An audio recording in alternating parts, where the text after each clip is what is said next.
Ya, si me ven, hermano, por favor, hagan una señal. Esto estamos con mi amigo Marco, estamos pagando el noviciado, por meternos en tecnología que nos conocemos. Sí, ya, ahora sí, ahora estamos. Ya, Marco, haciendo un resumen. Tu abuela conoció a este varón, Willie Hoover.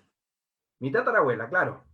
Tu tatarabuela, Eh, ya. Él fue el pastor de ella. Bueno, ahí pasó que la familia quedó más bien en la corriente pentecostal y como digamos tradición, iba a la iglesia, en fin, siempre estuve ahí, pero no tenía experiencia con el Señor. Y el resultado, como te decía, tal como tu programa dice, Pastores de Carne y Hueso, me tocó vivir una experiencia desde el lado de la familia pastoral, donde muchas veces habían voces que eran hirientes, por no decir otra cosa, y a la larga eso terminó también provocando, como no tenía una experiencia real con Dios, terminó provocando que llanamente me saliera de la iglesia, de la comunidad de fe.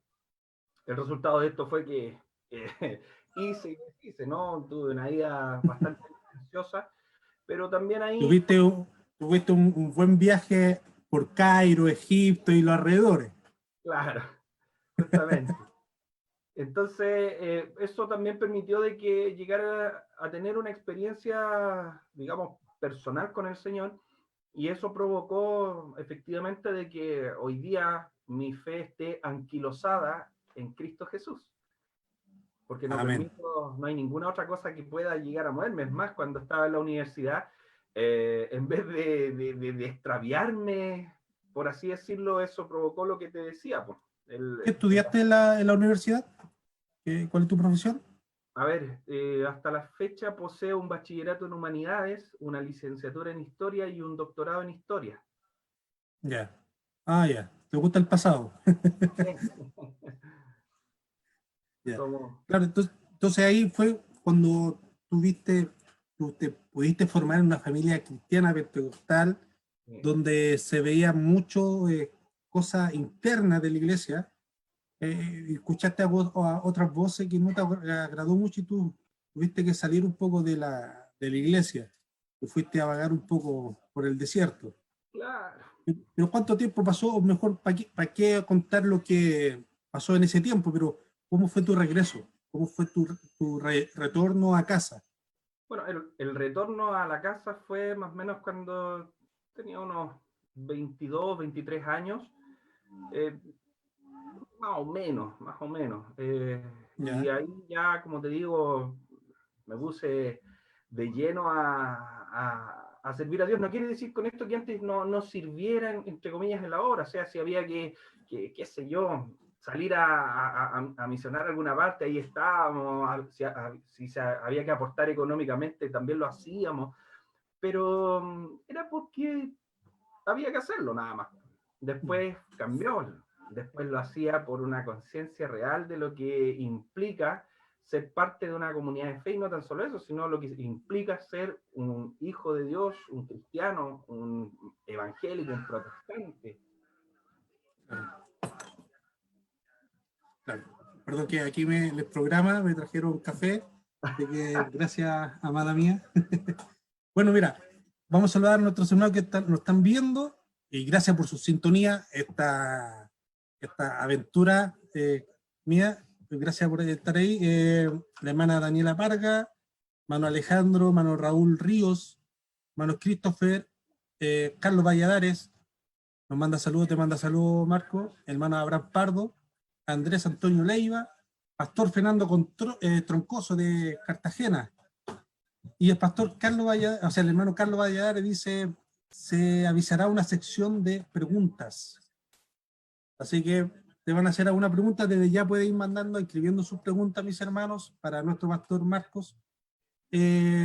Marco, yo te avisé que tú eres de la iglesia metodista, ¿Sí? ¿cierto? Ya. Yo conozco tu transición, lo conocemos ya, gracias al Señor, varios años atrás, pero tú saliste de la iglesia pentecostal, ¿Sí? de la metodista pentecostal. Metodista pentecostal. Antes de que me explique la transición de metodista pentecostal a metodista seca, eh, Uh-huh. tu llegada al ministerio, ¿cómo fue tu proceso antes cuál era tu situación en ese entonces antes de llegar al ministerio, cuando empezó, como todos hemos escuchado del aviso que da el Señor para que uno, cuando uno lo llama al ministerio? ¿Cómo fue eso? ¿Cómo lo viviste tú? Bueno, es algo que me ha acompañado toda mi vida, porque desde siempre, desde que tengo uso de memoria, recuerdo voces de hermanos, hermanas, de pastores que decían que el Señor me tenía para el ministerio pastoral. Pero como te dije, siempre sentí que eran voces que eran, digamos, voces de decir, sí, como vienes de casa pastoral, vas a ser pastor, en fin. Nunca lo tomé en serio hasta cuando efectivamente me pasó que estando en una comunidad de fe la cual no conocía a nadie, ahí una persona habló claramente a mi vida, y no digo que fuera cualquier persona, sino que fue la persona del Espíritu Santo usando a un hermano. Y en ese momento yo dije, bueno, esto es serio, esto es real, esto no es tan solo por una cuestión de cariño hacia mi persona o hacia mi familia. Esto de verdad es algo que el Señor quiere. Entonces empecé a orar mucho, también empecé a ayunar mucho, hasta cuando, bueno, en primera instancia a mí me llamaron 5 veces al ministerio estando en Argentina, siempre en la Iglesia Metodista Pentecostal. ¿Ya? Pero la verdad las cosas sentía que eso era muy, era como que ya, porque tú eres parte de la familia pastoral, ya, vamos. Siempre era ese mi conflicto, mi problema. A Bueno, propósito y de esto, aparte, para los hermanos que se están metiendo en la sintonía, tu familia, tu estrecha relación con Willy Hoover. O sea, el claro, peso histórico que llevaba o que traía ahí no era menor. claro. Aparte también, por ejemplo, mis abuelos, siendo también de tradición pentecostal, ellos fueron personas que abrieron obra en aquellos entonces, y por otro lado mi esposa, que también es hija de pastor, también, pues, también es como un pionero en esto, entonces como que había muchas, como cosas que uno decía, claro, sí, nos dicen que hagamos esto, pero es por una cuestión de la familia, no porque que a lo mejor Claro, sientan casi de realmente. buena crianza. Claro, claro. Y eso era justamente lo que a nosotros nos frenaba un tanto en aceptar este llamado, ¿no? Resumen, nos venimos de Argentina, a pesar de que hubieron muchas voces que nos dijeron que no, que para qué. Yo, por ejemplo, allá estaba trabajando muy bien, estaba trabajando en la universidad, en fin. Y mis proyectos de vida era, una vez finalizado el doctorado, irme con mi esposa a México a hacer un postdoctorado para después radicarnos en un país X. Pero, como te digo, llegando acá a Chile, el Señor nos volvió a buscar por otras personas de nuestra iglesia, hasta cuando conversé con un obispo y el obispo me dijo, mira, te lo voy a dejar bien claro, yo no te estoy diciendo esto porque yo quiera que tú seas pastor, te lo estoy diciendo porque el Señor es quien te está demandando, porque tu vida es del Señor. El Señor tiene planes y propósitos contigo. Entonces, ahí ya nuevamente le dije que si me daba un tiempo, porque también en definitiva fueron 7 veces, Isaac, que nosotros nos convocaron para ser pastores. Ya la última vez definitivamente nosotros dijimos, sí, vamos. Y el resultado fue que yo le dije a mi esposa, mira, pasa esto. Y me dice, bueno, veamos. Ella viajó a donde su familia, a Argentina, para conversar con su papá y también ¿Ya? obviamente por aprovechar de verlo, pues si Sí, quería. Y el resultado fue que antes de que ella se fuera, un hermano de la iglesia le dice, mire, cuando ustedes se dignen ustedes a obedecer a Dios, Dios va a conceder la petición de su corazón. cuando ustedes se dignen. Se dignen. Así, con eso. ¿Ya? ¿Ya? Y, la, y, lo, y claro, a lo mejor uno puede decir, no, estas son palabras mayores, pero oye, te las dice alguien que pucha, no es mirar en menos, pero un hermano que posiblemente dentro de la comunidad de fe pasaba desapercibido. A lo mejor Mm. ese hermanito que se sienta al último, que nadie considera. Pero ese fue usado por el Señor para decirnos que cuando nos dignáramos a obedecer a Dios, Él iba a conceder nuestra petición, que albergábamos en nuestro corazón. Nosotros no podíamos ser papás. Mi esposa tiene un problema, que es una ictiopía bastante compleja. Ella tiene el cuello del útero invertido, entonces eso no nos permitía Mm. ser papás. Es más, como te comenté, nosotros estando en Argentina, yo tenía una situación bastante buena y intentamos por vía in vitro inclusive para poder hacer eso, y tú sabes que eso es un procedimiento costoso, Sí, pero aún así no lográbamos ser papás. Es más, nosotros ya nos estábamos, digamos, programando, proyectando a adoptar, porque ya. no podíamos tener hijos, pues esa es la verdad. O sea, Y por eso, biológicamente y como están las condiciones, no había ninguna alternativa de que ustedes fuesen papás por tema concepción natural. claro, la cuestión biológica no lo permitía, el Al cuerpo de mi pasar el esposa, tiempo, ustedes lo fueron ya como soltando, como claro, ya no es alternativa. claro. Entonces, el resultado fue que una hermana ya cuando llega le dice, che, ¿cómo está hermanita Ruth? En fin, y le dice, bueno, aquí andamos. Y le dice, cuando usted obedezca al Señor, el Señor va a conceder la petición de su corazón. Entonces, frente a eso, mi esposa me llama en el acto, me dice, mira Marco, donde nos manden, nos vamos. Entonces, eso Ya. fue, digamos, lo que potenció también para que nosotros dijéramos, ya, sí, vamos. Cuando nos fuimos, Permíteme un paréntesis, amigo. Carlos Valladar hace una pregunta bien interesante. Yo creo que es bueno responderla ahora para no ir perdiéndonos. Dice, aparte de esa experiencia, ¿usted deseaba ser pastor? Y cuando las personas le decían que usted tomara el ministerio, usted se analizó de manera personal si reunían los requisitos para ser parte del ministerio. Buena pregunta.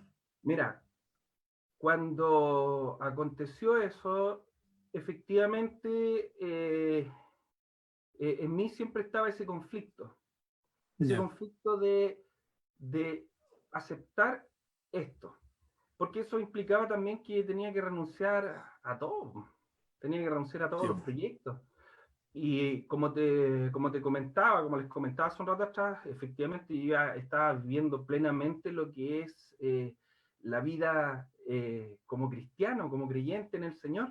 Entonces, Bueno, sí, de hecho, una experiencia tuya fue de una experiencia que viste de un pastor, fue que te tomó la decisión de salir un poco del camino. sí, pero también sentía que la vara era un poco alta, porque igual, por ejemplo, en el caso de mi suegro, de mi abuelo, ellos fueron pastores muy, eh, digamos, transparentes, pastores reales, pastores de verdad. Ya. Pastores que nunca buscaron el beneficio propio, sino que siempre estaba la obra de Dios en primer lugar. Y que lamentablemente eso es la otra parte que los llevó a un poco a desplazar un poco a la familia. Mm. Pero siendo sincero, no deseaba ser pastor. Eso fue hace un par de años atrás, ya estando en el ministerio. Me pasó algo, no sé si parecido, sería muy ostentoso, muy agrandado decir que me pasó algo parecido a John Wesley, pero, pero algo similar, algo Pero, similar. Algo que me ya, ya. produjo, algo que me produjo decir, sí, Señor, yo anhelo con todo mi corazón ser pastor. Anhelo, Ya. lo deseo, lo extraño, y me tocó llorar harto, y el Señor respondió, y aquí estamos. Ya. Y entonces, íbamos, antes de la pregunta, bueno, espero que Carlos haya sido respondida a tu pregunta. Gracias también por participar de este programa. Esa es la idea, de que los hermanos puedan preguntar y podamos conocer más a los pastores, ¿ya? Bueno, quedamos que iban a Argentina y una hermana querida le dice, che querida, ¿cómo estás? Dios te rebendiga. Y le dice, cuando ustedes se dignen, Dios le va a Y responder su cuando petición. obedezcan. Ya, ya, ahí quedamos. Ahora continuemos. Claro, entonces, bueno, ahí ya hablamos con el obispo, de hecho habían unos pastores que estaban también en conocimiento de esto, estuvimos orando al Señor, nuevamente estuvimos ayunando para, digamos, sentir realmente respaldo en la fe del pentecostal. Entonces, el resultado fue que nos volvimos a encontrar con el obispo, y el obispo me dice, mire, quiero que vaya al lugar primero. Y yo le dije, obispo, usted me dijo que esto era de Dios. Si esto es de Dios, creo que no es necesario ir, porque si hay mucho, voy a ir por lo que hay. Y si no hay nada, tal vez no quiera ir. Pero si esto es de Dios, sea como sea el escenario, Él va a respaldar. Y efectivamente fue una escuela dura, fue muy complejo, fue muy difícil. Se nos metieron una oportunidad una persona una vez al templo y iba con un cuchillo, y no es por un hermano que le sostiene la mano, porque el tipo iba borracho, son las horas que no estamos conversando. También fue un tiempo donde con la comunidad de fe, porque había mucha pobreza en el lugar, lo que hacíamos era que hacíamos canastas, o mejor dicho, ollas comunes. Todos comíamos juntos. Uno llevaba un paquete de fideo, otro llevaba otro paquete de fideo, un paquete de salsa, en fin, y todos nos congregábamos y almorzábamos juntos, muchas veces cenábamos juntos y estábamos siempre juntos. Fue un tiempo muy lindo, fue una bendición muy linda ese periodo.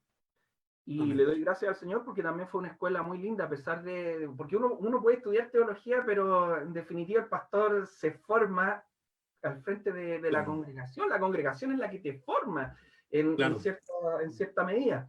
Entonces, para mí fue súper importante haber pasado por ahí. Sí, muy lindo, mucha bendición, esa es la verdad. ¿Cuándo fue el momento que ustedes ya decidieron, porque me dijiste que 7 veces ustedes rechazaron la nómina para ser titulares, para llegar al pastorado? ¿Cuándo fue el momento? ¿Qué le hizo el clic? ¿Qué pasó? Bueno, previo a esto, ya había salido la sexta vez de este convidar, de este llamar al ministerio pastoral, y ese fue entonces cuando el Señor habla a través de un hermano y que me declara abiertamente cuáles eran los fines y los propósitos. Entonces yo dije, bueno, yo creo que es tiempo, es tiempo. Pero también aquí viene otra cuestión, que es una cuestión familiar, porque por ejemplo, si nosotros aceptábamos allá en Argentina, posiblemente se iba a malentender por el hecho de que mi suegro era pastor, en fin, y la típica de que, estos son pastores. Porque, apitutado. Claro, apitutado. Llegan a Nepotismo. en fin. Claro. Entonces, siempre evitamos nosotros con mi esposa esa situación. Siempre oramos mucho y también lo analizamos mucho, de que no queríamos tampoco que hubiera malas interpretaciones con respecto a esto. Y es más, nosotros queríamos tener la claridad con respecto a este llamado ministerial. Porque una cosa es, tú sabes que en el mundo pentecostal el hombre es pastor, que no entiendo tampoco por qué la mujer no puede serlo, pero por cuestión de tradición, la esposa del pastor se le dice pastora. Pero mi esposa también tiene el llamado ministerial. Entonces, ella también tiene una historia detrás de esto. Entonces, son varias, por eso te digo, son varias cosas. Son varias cosas que se nos conjugan a nosotros como familia, como matrimonio, como pareja y como ministros. Sí. Tú dijiste que estaban hablando y ahí nos perdimos un poco que ustedes no podían ser padres, ¿cierto? Esa era la petición o lo que aludía el hermano el instrumento cuando le llamó la atención de que iban a ser bendecidos. Sí, eso era. ¿Puedes contar un poco de esa historia? Es que lo económico es algo que puede haber y no puede haber. Es así de sencillo. A veces puedes tener mucho, a veces puedes tener lo justo, jamás te va a faltar porque el Señor no permite que te falte, porque nosotros lo evidenciamos, nosotros fuimos testigos de esos testimonios que escuchábamos, que decían que oraban al Señor y el Señor disponía a personas que llegaban con cosas. A nosotros nos pasó, a mí me pasó que llegaba gente a la casa golpeándome la puerta y me decía, pastor, ¿sabe? No se vaya a ofender, le traigo esto, no sé, un trozo de carne, pan amasado, leche, en fin, jamás, Isaac. Yo te digo que cuando menos he tenido es cuando más he comido, es cuando tengo mayores cosas sobre la mesa. Y de verdad que soy agradecido del Señor por eso. Porque, como te digo, vi manifiesta la mano del Señor. Entonces, lo económico es relativo. Puede haber, no fluctúa. Claro. Pero acá, esto otro era algo que nosotros sí, efectivamente, anhelábamos mucho, mucho ser papás. Queríamos, ya habíamos perdido varios chiquitines y sufríamos.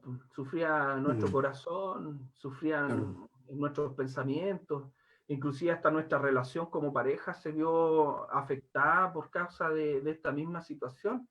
Entonces, muchos dicen, no, es que la depresión es un espíritu, un demonio. Oye, perdóname, si somos seres humanos y también te puedes deprimir. A mí me dio depresión, a mi esposa le dio depresión. Yo siendo pastor ya ya llevaba más de 5 años siendo pastor, a mí me dio una depresión fuertísima por causa de la comunidad de fe donde estaba, hasta que el Señor me levantó. Entonces, son procesos, pero el resultado fue que sí, pues, nosotros llegamos primero a este pueblo y después nos trasladaron a otro pueblo.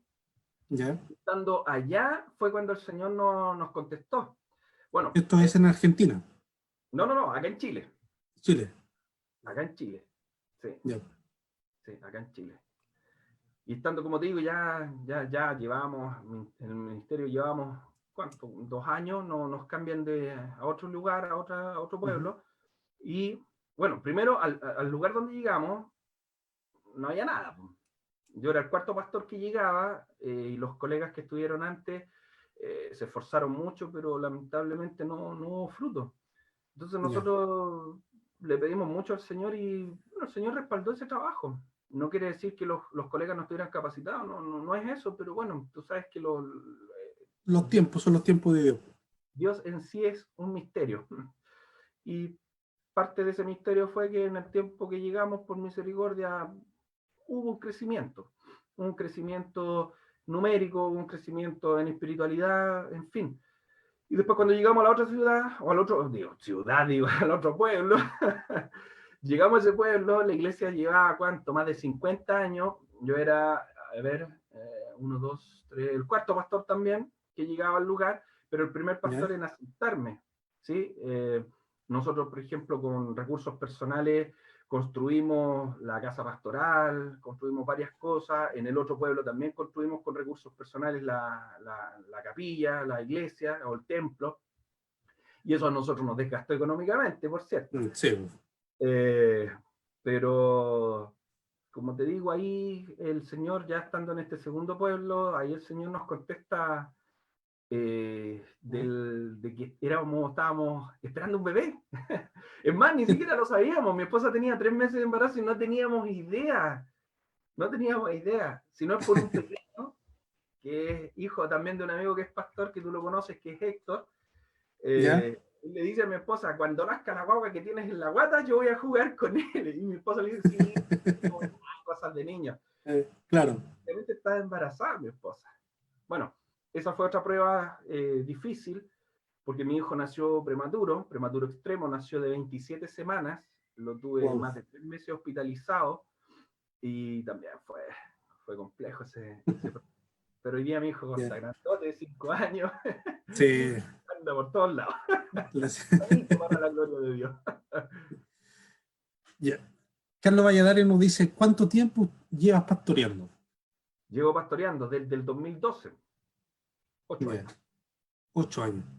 Esteban Quiroz, amigo mío, él pregunta, bueno, para aclarar, ¿ahora tú perteneces a la IMP o IMPCH? No, yo pertenezco a la Iglesia Metodista de Chile. Ya. Perdón, sí. Soy el pastor del cargo de la Iglesia La Trinidad en Valdivia. Claro. Ahí está contestada tu pregunta, Esteban. Iglesia Metodista de Chile. Claro, ¿cierto? Ya. Hemos visto el tema del pastorado que ha sido muy atacado. Es obvio. La iglesia y el pastorado siempre va a ser atacado, pero no hay una cabalidad, una información real, y los medios de comunicación, más de comunicar o de informar, han desvirtuado el papel o el rol del pastor. ¿Ya? Invitan a personas, perdón, no muy bien preparadas para poder sentarse en los temas cruciales en la televisión. Hace poco vimos un caso extraordinario.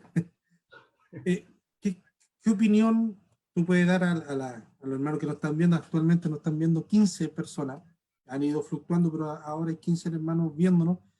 ¿Qué opinión o qué puedes decir tú sobre el rol del pastor? ¿Ya? Es que, a ver, el rol del pastor es algo que es fundante, ¿no? Porque tú no puedes ser una persona neófita en primer término. Tampoco puedes ser una persona que no tenga una instrucción, porque se supone que tú estás trabajando frente a personas. Eh, Recuerda que el concepto de parroquia, ¿cierto? En la antigüedad en Roma tenía una concepción de un terreno político, una Claro. adjudicación política. Yo, por ejemplo, cuando llegué a Valdivia, yo soy el ¿Mm? pastor de Valdivia, así de sencillo. Claro. Soy el pastor No de hay la otro, no, soy no el hay otro pastor. pastor metodista de Valdivia. No hay otro pastor metodista de Valdivia. No se trata de eso, no se trata de eso. Se ¿Ya? trata de que yo ¿Ya? soy el pastor de Valdivia. Es ¿Ya? decir, soy pastor del alcalde, soy pastor del intendente, soy pastor del carabinero que está trabajando en el tránsito, soy el pastor de la persona Perfecto, que está en perfecto. estado de calle viviendo debajo de un puente, soy el pastor de ese que reniega de Dios. Es muy amplia la Ya, labor pastoral, no es perfecto. Ya. solamente a la comunidad de fe. Entonces, tiene que haber una preparación porque tienes que Mm. tratar con muchas personas, con muchos caracteres, y no puedes ser una persona digamos, que ande improvisando por la vida. Porque parte de la base que cuando nosotros, por ejemplo, tenemos una invitación, ¿cierto?, ¿Mm? a religión, hay que recordar lo que nos habla Santiago cuando habla de una verdadera religión, y es una invitación a formar parte, ¿cierto?, de una comunidad que no se hace desde la recta de la creencia, sino de la propuesta a sumarse a una tarea, ¿cierto? Mm. ¿Por qué? Porque eso es lo que Jesús, en definitiva, dijo: vayan y comuniquen la buena noticia. Entonces, si tú Claro. no estás a la altura de esto, mira, hay dos conceptos: evangelio, buena noticia, buena Ujú. nueva, algo que es agradable de escuchar. Pero por otra parte, hay personas que no dan un evangelio, sino que dan un disangelio, que es una mala noticia, y disfrazan ese discurso bajo connotaciones de la religión cristiana. Y ese es un problema serio. Eso es un problema que hoy día nosotros estamos viviendo. Ahora, se entiende que, bueno, ojo con esto, yo no estoy hablando a título de la Iglesia Metodista de Chile, estoy hablando como Marco Muñoz, es Claro. algo Mm. netamente personal. Pero piensa tú que lamentablemente el mundo evangélico, el mundo pentecostal ha incurrido tanto, se ha metido o ha tratado de meter tanto la nariz dentro de la política, que le pasó la cuenta nomás. Le pasó Mm. la cuenta, y obviamente por eso han intentado también mostrar la realidad de lo que ellos son, porque muchos pastores peleaban por poder estar sentados en lugares de privilegio, y les explotó esto en la cara después, porque Sí. no estaban preparados. Porque Dietrich Bonhoeffer justamente hace una alusión a esto, dice que la Mm. iglesia solamente puede incurrir en política cuando el Estado ha dejado de cumplir sus funciones, que son de exclusividad estatal. Es decir, ahí la iglesia entra a darle una admonición y preguntarle: ¿lo que tú estás haciendo es realmente un acto estatal? Pero si no, Claro. es peligroso. Mm. Mira, te mandan saludos, Marco. Isaac Vergara. Saludos, Pastor Marco. Lindo recuerdo del Quiñe. Sí, sí, hermano. También era de tu iglesia, No, él fue uno de los ¿ya? hermanos que se dispuso a ir a trabajar a la construcción de la casa pastoral. Ah, ya. De una Luis, no sé si lo digo bien. Luis Cahuipán. Cahuimpan. Sí. Sí, Hola, Pastor Marco. Saludos desde Liquiñe también. sí, sí, hola, hola. Cuando alguien dice quiere ser, ahí lo escribe el hermano Bastián López. Cuando alguien dice quiero ser doctor, todos se alegran. Cuando alguien dice quiero ser pastor, todos se espantan. Y en tanto la medicina como el pastorado son profesiones que requieren vocación, estudio y sacrificio. ¿Por qué creen que hay un espanto al pastorado? Bueno, se va a relacionar como a la primera pregunta. Claro, porque unas son ciencias médicas y las otras pertenecen a las ciencias, a las disciplinas humanas. Mm, Y tratar con personas siempre es complejo, siempre tiene su costa y te sí, pasa la cuenta en algún momento, porque tienes que desarrollar una serie de habilidades por ejemplo, para cuando estudias en el seminario tienes que estudiar ética, tienes que estudiar psicología, sociología, historia, en fin, tienes que ir viendo un sinfín de cosas que convocan a lo que es el oficio, el trabajo pastoral. Claro. Claro, yo creo que uno de los errores que se puede decir, si se puede decir, que cuando uno lo ve de fuera, el rol del pastor dice, no, hay que dedicarse solamente a predicar. Pero no es tan así. El mayor tiempo de desgaste de un pastor es en una relación humana. El ir a visitar a los hermanos, escucharlos, saber sus problemas y también saber sobrellevar a este hermano con su carácter, con su genio, de ir trabajándolo. Y ese es el mayor desgaste que tiene el pastor, que más que predicar o preparar el sermón, es estar con los hermanos de la iglesia. Sí, pero también hay que, bueno, eso también cuesta también analizarlo o entenderlo, porque el pastor de la iglesia es uno, Claro, no uno, es uno, uno. y es Jesucristo.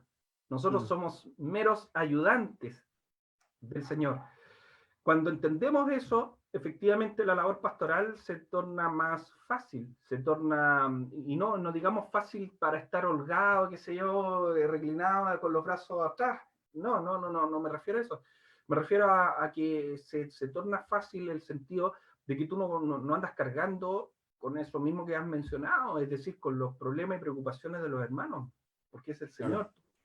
Estás haciendo una función que es de acompañamiento exclusivo para ellos, sí, porque eres lo visible, pero el pastor es Cristo. Cuando entendemos eso, es fácil. Mira, sobre todo nosotros que somos pastores jóvenes, lo que de repente nos pasa es que cargamos una cruz que es la siguiente. Vamos con muchas ganas a trabajar, ¿cierto? En la obra, salimos del seminario, terminamos de estudiar, nos enfrentamos a nuestra primera comunidad de fe y estamos con muchas ganas de hacer y somos proactivos, en fin.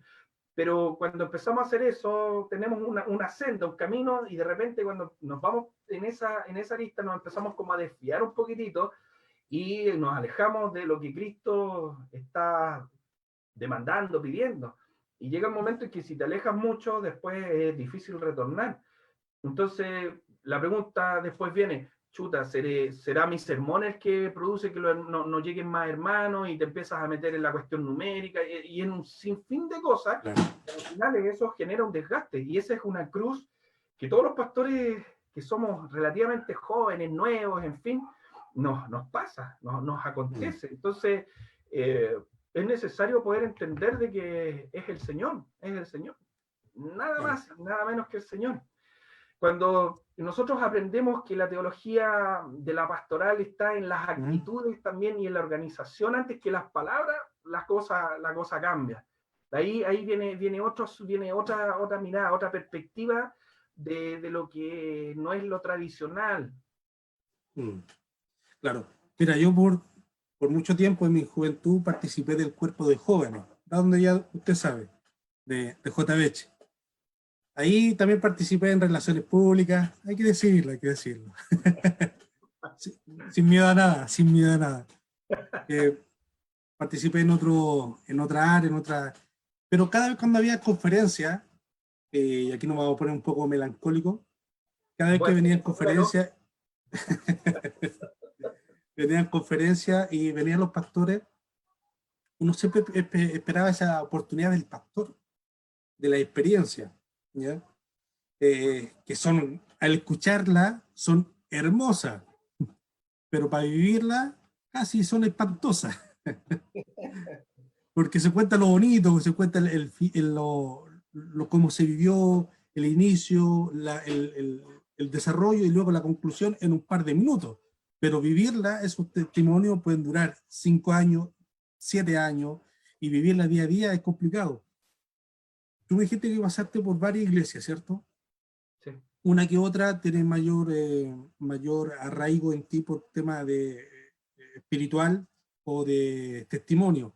¿Te acuerdas de alguna experiencia que nos pudieras compartir para los hermanos? ¿Cómo, perdón? ¿Algún Me quedé- testimonio, una vivencia? Ya, pues, concéntrate, pues. Estamos en un programa serio. Es que estaba mirando los comentarios, po. A ver, sí. Hay uno ahí del Esteban Quiroz que es interesante, pero lo vamos a dejar un poco más adelante, ¿ya? Sí, sí, sí. Eh, Por eso sorry. pasaste Meo. por varias, pasaste por varias iglesias, ¿ya? En el mundo pentecostal. Eh, en algunas de ellas, un poco más de recuerdo que otras. ¿Tú nos podrías compartir algún testimonio, alguna experiencia vivida en esos transcurso del año en la vida de pastor pentecostal? A ver, algo bonito. Sí, pues aquí vamos a estar.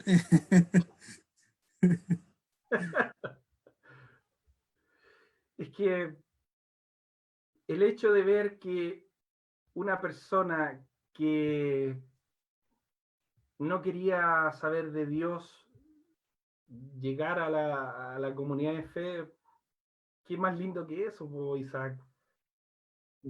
Pero eso también demandaba también un trabajo que no es un trabajo de oficina. Eso demandaba tener que ponerse una capa contra el agua, contra la lluvia, y salir por las calles llevando un pregón, Claro. anunciando las gratas de salvación. Eh, Ser constante, ser sistemático, en fin.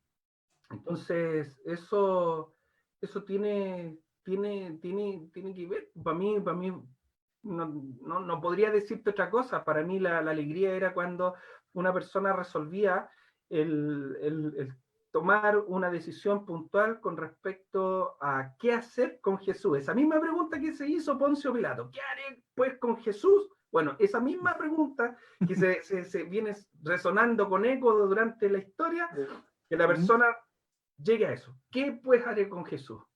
¿Lo sigo? ¿Me da lo mismo? ¿Continúo con mi vida? En fin. Entonces, cuando la persona resolvía, eso es lo más lindo. Eh, Testimonios de personas que, no sé, a ver, ¿qué te puedo contar? Te voy a dar un tiempo para que puedas pensar. Vamos a lanzarlo con la pregunta que hace Esteban.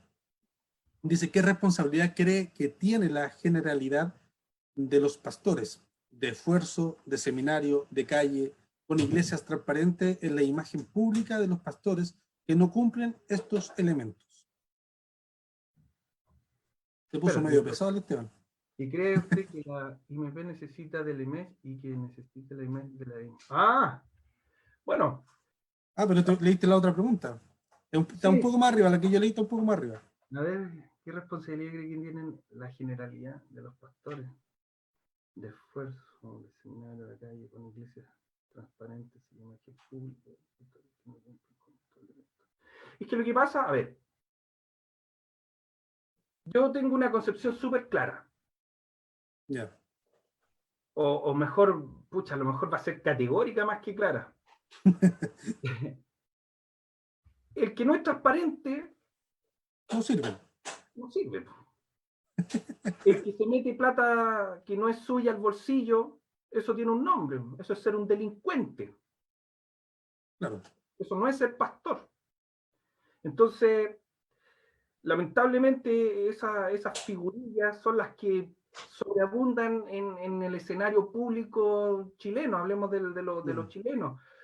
Y eso también desgasta mucho a la gente, la desgasta, se cansa, entonces por ahí viene una problemática que es fuerte, que es compleja, porque cuando hablamos, por ejemplo, de pastor, oye, yo dentro de la dimensión de pastor, yo también meto a un sacerdote católico.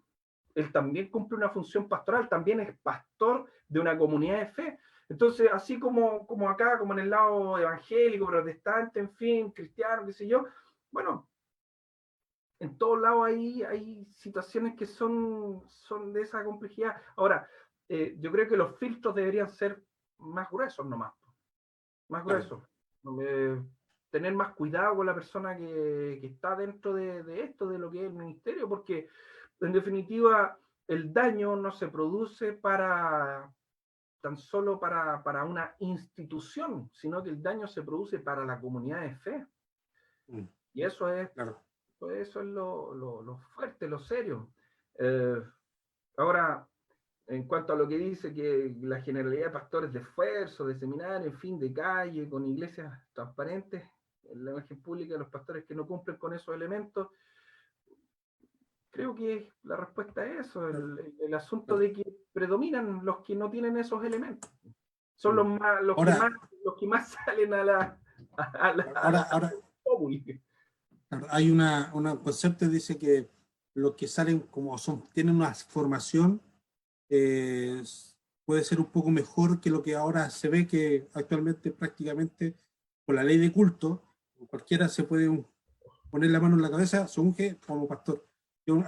Algunos dicen que teniendo un orden ya de Estado, de gobierno, que los pastores sean de seminario o que salgan, tengan alguna trayectoria, no que solamente se pongan la mano y se unjan, puede facilitar la cosa. Bueno, yo he conocido en algunos casos que casi, tanto en la calle, pastores de esfuerzo, pastores de seminario, uno encuentra los mismos datos casi en todos lados.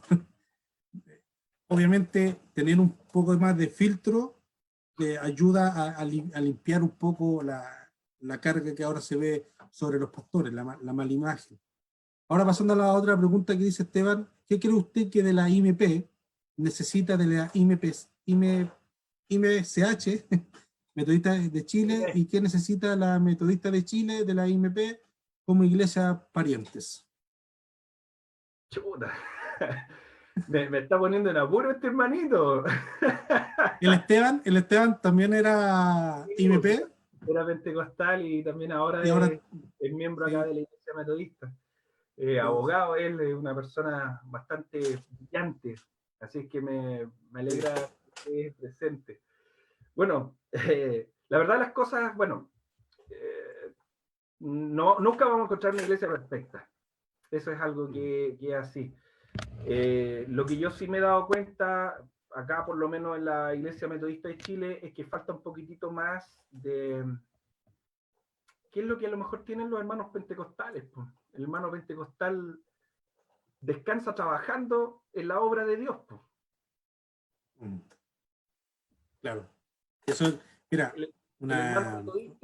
hermano metodista, obviamente también hay una diferencia también en cuanto a formación, situación económica, etcétera, etcétera, pero creo que hoy día la brecha no es muy distante, ¿eh? Creo que no se basa en eso, pero sí por lo general es un poquitito más holgado en algunas cosas.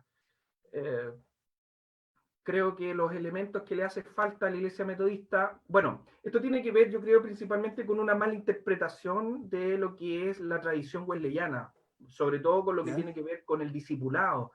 ¿Por qué razón? Porque Wesley hablaba puntualmente de que no era la cuestión numérica, sino que era la instrucción de los creyentes. Pero la pregunta que hacemos a continuación, ¿y qué pasa con la instrucción que ya hemos recibido? ¿Qué hacemos con Claro. ella? Entonces, yo creo que ese es el problema de la iglesia metodista, que se instruye bastante, pero después como que no lo aplica mucho o no busca las instancias, medios para poder hacerla valer. Y ahí hay un problema, hay una pregunta que yo traigo conmigo siempre. ¿A quién estoy yo dispuesto a abrirle la puerta? ¿A quién le abro la puerta? ¿Al que es de mi agrado, al que me gusta, a la persona que es profesional, o le abro la puerta al indigente, le abro la puerta a la dueña de casa, le abro la puerta a esa persona que jamás pisó la academia? ¿A quién le abro la puerta? Claro. Entonces, creo que cuando nosotros, en este caso, tomamos esos elementos de las iglesias pentecostales que no hacen distinción, sino que las puertas están abiertas de par en par, es bueno. Y por un lado, a la iglesia pentecostal lo que le hace falta es transparencia, una organización más efectiva. De hecho, eso fue una de las cosas que a mí me produjo y que me terminó saturando, porque habían paradigmas, modelos que estaban ahí ya Arcaico totalmente. sin poder moverlos Mm, y, y que lamentablemente lo único que demostró fue lo que hoy día toda la opinión pública sabe y conoce. claro. Y Entonces, mira, para ir avanzando, ya, el pastor Abel Zapata de Atacama nos dice bendiciones, ministro Isaac me pone un abrazo desde Atacama. Si nos está viendo Pastor Abel, saludos, que Dios le bendiga. Saludos a la hermana Carolina. Carlos Valladares. Otra pregunta. Nos manda 3 preguntas al tiro. Vamos por la primera. Bueno, creo que la primera es rápida. Se llama ya. ¿A cuántas personas pastorea en la actualidad? Difícil el número porque hasta la persona que no es parte de la comunidad de fe también la pastoreo. Es una pregunta. Ahora, paréntesis, hagamos un paréntesis ahí. ¿Qué es lo que ¿Cuál es el rol pastoral? Guiar, acercar al Señor. Hacia arriba. Pero no se limita solamente a tu comunidad de fe. No, yo por lo menos no, yo no me limito a la comunidad de fe. Creo que ¿Cómo lo haces tú? mira, esto es un símbolo. Uh-huh. Y muchas veces te van a criticar. Te van a criticar. No somos de la misma confesión, así que da lo mismo. Sí, pero muchas veces me ha tocado estar sentado, por ejemplo, acompañando a mi papá al médico, por decirte algo, y se han acercado unas personas y me han preguntado, ¿usted es religioso? Sí, soy religioso, soy pastor de tal confesión, sabe, tenemos tal problema. Oye, ¿qué les digo? No, es que ustedes no son parte de la comunidad de fe, no me interesa, estoy ocupado, estoy haciendo otra cosa. No, pues tengo que echar a trabajar la labor pastoral y la preparación que traigo conmigo, pues no puedo desecharlo. Y eso produce, claro. ¿Qué cosa? De que el reino de Dios se haga visible. Pues. Claro, y así hace cercanía a la comunidad. Entonces yo no puedo decir, yo pastoreo a 20, 30, 40, 50, 70, 100, 500, 1000. No puedo decirte eso. Yeah. La otra pregunta que hace Carlos, ¿es el único pastor o trabaja con otros pastores? Bueno, pero ahí, Carlos, quedé con la duda, ¿a qué te refieres? ¿En la corporación, en una entidad o dentro de la misma iglesia tiene otro pastor? Ahí, por favor, desarrollame la pregunta. Más o menos así, ¿cierto? La otra dice, ¿se ha sentido tentado a hacer cosas que están en contra de su convicción teológica para traer gente a la iglesia? A ver. Bueno, de hecho se cambió de pentecostal a metodista, entonces puede hacer cualquier cosa. No. Mira, lo que pasa es que, a ver, la mirada de la iglesia tiene que estar puesta en lo que cada persona puede llegar a ser y no en lo que cada iglesia desea que cada persona sea.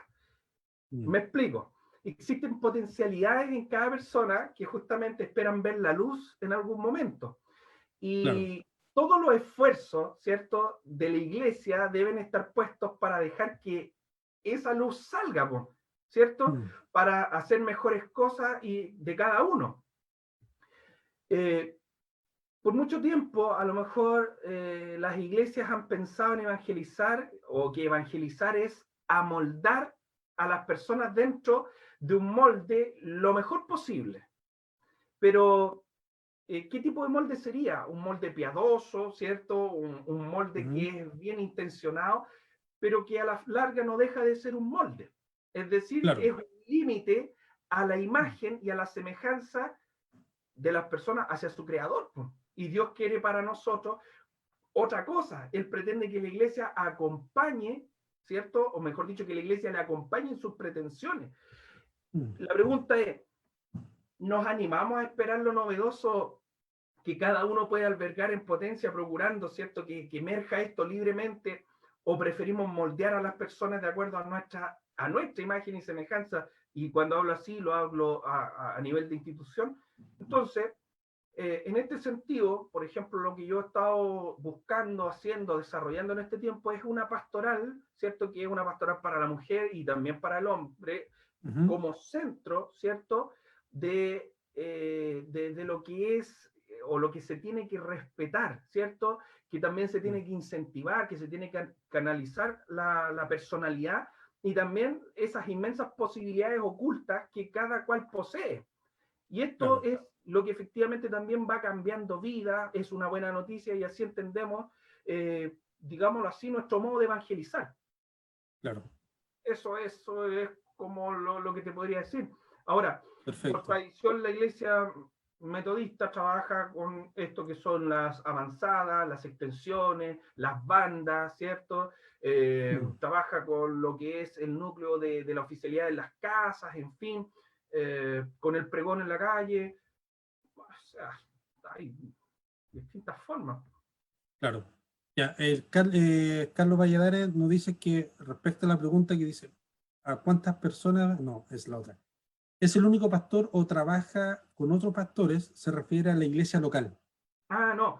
Acá, en el caso de la parroquia, acá soy el único pastor. Mi esposa está Pastor. en el proceso de estudio, pero todavía no ha pasado, digamos, a la asamblea. Entonces, en estos momentos, estoy yo. Eres el único pastor. Sí. Jennifer Vega, gracias por escribirnos, dice, ¿cuántos miembros cree usted es lo adecuado que un pastor pastoree? En una comunidad de fe, ¿no? Sí, obviamente una comunidad de fe nos referimos. Yo creo que los que tú puedas atender, pues. Porque ¿qué sacas con tener 500 miembros si no los puedes atender? No puedes estar atento. Mira, yo por ejemplo en estos días de esta contingencia, el mes pasado me gasté aproximadamente 1900 y tantos minutos en llamadas telefónicas. Todavía Y te queda lo pastoral. Lo ¿Ah? pastoral, todavía te queda de pastor pentecostal. Habla y harto. Pero es que no puedo ir a visitar, pues, hombre, ¿cómo era? Y entonces, ¿Ya? como te digo, ¿qué saco con tener, no sé, 500 miembros si no los puedo atender? ¿Qué saco Mm, con tener 300 miembros si no los puedo atender? Yo creo que esto va en la capacidad de atención. Y cuando mm. hablo de atención es a lo que el Señor dijo, yo no vine para ser servido, yo vine a servir. Es decir, a los que yo pueda servir, sí, pues bien, pues ya si se Claro. pasa, no tiene sentido, no, de Mm. ninguna manera. Yo a título personal creo que un número aceptable, yo creo que 100. 100 ya es un número aceptable. Más allá de eso, como tú dices, no se puede dar una buena atención a cada hermano, porque te demanda mucho tiempo.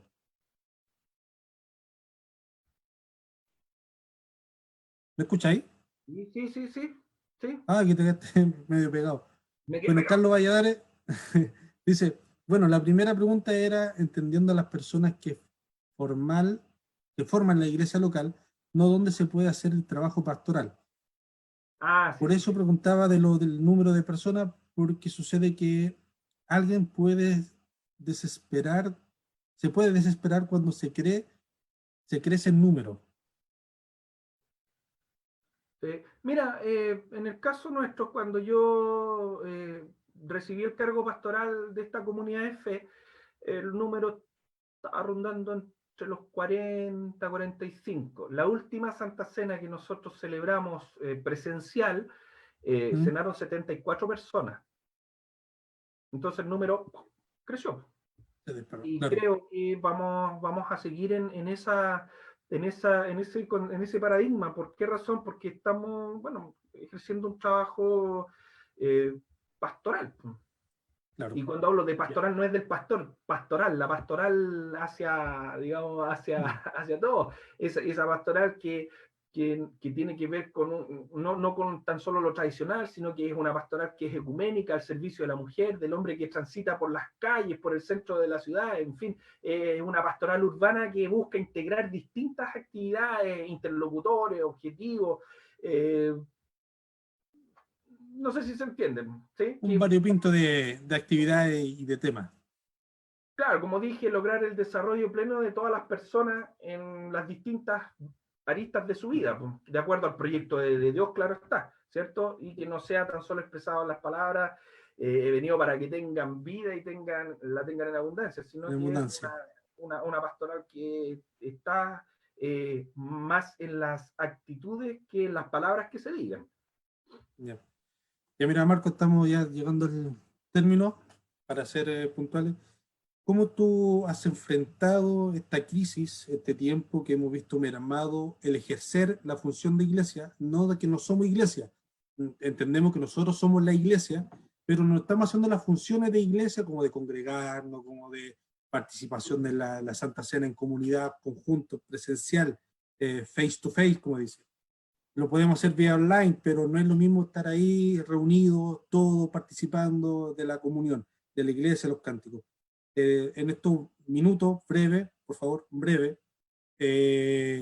un mensaje a nuestros hermanos que nos están viendo, a los que nos están preguntando, lo vamos a dejar para la otra entrevista, un mensaje a los hermanos de estos tiempos ya de angustia, porque sinceramente angustia, lo que más angustia al ser humano es no saber el futuro, qué va a pasar más adelante. Entonces con todo esto no sabemos hasta dónde vamos a llegar, qué va a pasar más adelante. Así que en los últimos minutos, por favor, Marco, un mensaje para los hermanos que nos están viendo. ¿Cuánto tiempo tengo? Ya te quedan 30 segundos, ¿no? Unos 4 o 5 minutos. A ver, bueno, cuando se empiezan a dar, digamos, la estructuración de iglesia, me imagino que San Pablo jamás pensó en cómo se iba a impartir la Santa Cena en medio de una pandemia. Claro. Tampoco pensó el que iban a existir estos medios tecnológicos que nos acercan. Pero hay una cosa que es bien clara. Nosotros somos una iglesia más allá del templo. Siempre se reconcentró nuestra idea que todo giraba en torno al templo. Nos pusimos medio judíos para ese cuento. Claro, claro. Pero mira, la sugerencia o lo que me gustaría, aprovechando el tiempo que estamos viviendo, ¿cierto? El tiempo litúrgico que tiene que ver con esto, con este sábado, con este sábado santo, con lo que implica esto que es la Semana Santa, lo que me gustaría hablar es que la cruz nos despierta miedos y también nos despierta ansiedades. Es decir, seguir a Jesús hasta la cruz, tomar su cruz y seguirle, toma, ¿cierto?, un dramatismo cuando deja de ser una figura retórica y se transforma en lo que es un compromiso, pero también convoca a lo que es el amor, convoca a la confianza y también exige respuestas de parte nuestra. No sabemos lo que el seguimiento puede atraer o cómo ha de manifestarse en grandes decisiones o en la vida, digámoslo así, todos los días. Y a lo mejor eso es lo que tú decías que nos da temor, pero descubrimos que las fuerzas del privilegio, ¿cierto? Lo que tiene que ver con la corrupción y la muerte, han ido en todos lados, pues, desde los espacios más chicos hasta los más grandes. Eso no es ninguna novedad para nosotros. Entonces, creo que enfrentarlas, ¿cierto? Los temores, estas cosas, y enfrentar este llamado a seguir o a la cruz de Cristo, trae sus consecuencias no solo para nosotros, sino también para nuestras familias, ¿cierto? Nuestras profesiones, nuestras relaciones sociales. El testimonio es un llamado, pero hacerse discípulo de Jesús y publicarlo son actos que, ¿cómo decirlo? Digamos, no son actos que no tengan una consecuencia. Claro. Y justamente esto tiene que ver con la experiencia de la cruz, pero también la experiencia es también, digamos, es la experiencia de la gloria de Dios, el amor infinito que nos hace dignos, ¿cierto?, de lo que es la cercanía del Padre en los momentos difíciles de desamparo, dolor, ¿cierto?, inclusive la cercanía a la muerte. Entonces lo que nosotros hoy día tenemos es una invitación a la confianza y a la nueva vida. Digámoslo así, se puede contar lo de la cruz, se puede hacer mucha teología sobre ella, se puede tomar como metáfora de muchas cosas, pero solo la experiencia del amor de Dios derramado en ella, ¿cierto?, por el ministerio de Jesús, es lo que realmente le da un sentido. Y eso es lo que nosotros tenemos que procurar. Cuando actuamos solamente por corrientes, por tendencias, por paradigmas, creo que vamos a fracasar.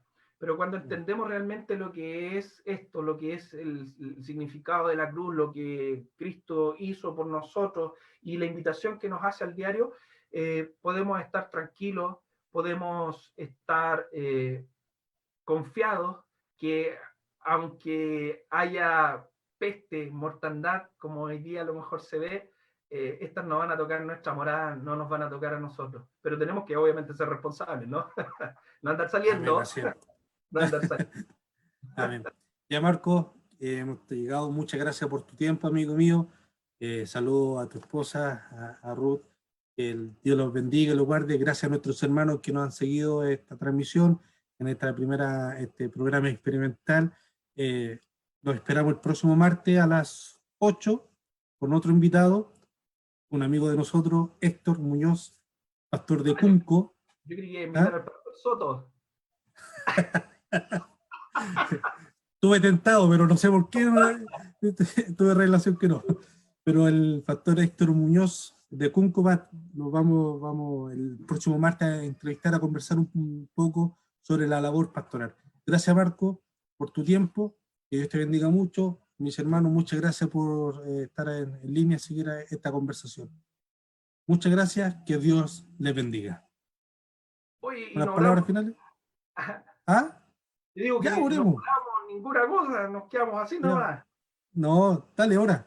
Tengamos un tiempo de oración que nos hace tanto Dale. bien, ¿cierto? Y bueno, Amén. gracias a los hermanos por su sintonía. Disculpen si no contesté alguna de sus preguntas. El hermano Carlos Valladares dice, qué pena que ya se termine, al pastor Soto le dieron más tiempo. ¿Viste? Y eso que no tenía nada bueno que decir. Saludos, estaremos orando por su vida. Ya, hermanos Muchas queridos, gracias. llevan en una oración. Bueno, oremos entonces al Señor por mis hermanos. Tengamos este Amén. tiempo de intimidad con el Señor. Padre, vamos a ti en el nombre de Jesús, agradeciendo Amén. este tiempo, agradeciendo, Señor, esta buena intención de Isaac de estar a lo mejor haciendo un poco más visible lo que es la vida del pastor. Amén. Señor, en esta hora, si tuviera que pedirte algo, quiero pedirte de que seas tú quien nos acompañe. Amén. Al momento, Dios mío, de finalizar esta transmisión. Que tu Hijo Jesucristo vaya delante de nosotros para iluminar nuestro camino. Y Él camine a nuestro lado para que siempre podamos sentirle como nuestro amigo. Que vaya también detrás de nosotros para protegernos de cualquier daño. Que sus brazos cariñosos estén debajo de nosotros para sostenernos cuando el camino sea duro y estemos muy cansados. Que Amén. esté arriba de nosotros para cuidarnos a nosotros Amén. y a todos a los que amamos. Y sobre todo, que Jesucristo viva en nuestro corazón para darnos alegría y su paz para siempre. Amén, Señor. Amén. Amén. Gracias, amigo. De Un nada, abrazo. Marco. Un gusto. Nos estaremos viendo pronto en gloria. Que Dios te bendiga. Saludos, mis hermanos. Muchas gracias por su sintonía. Chao, chao.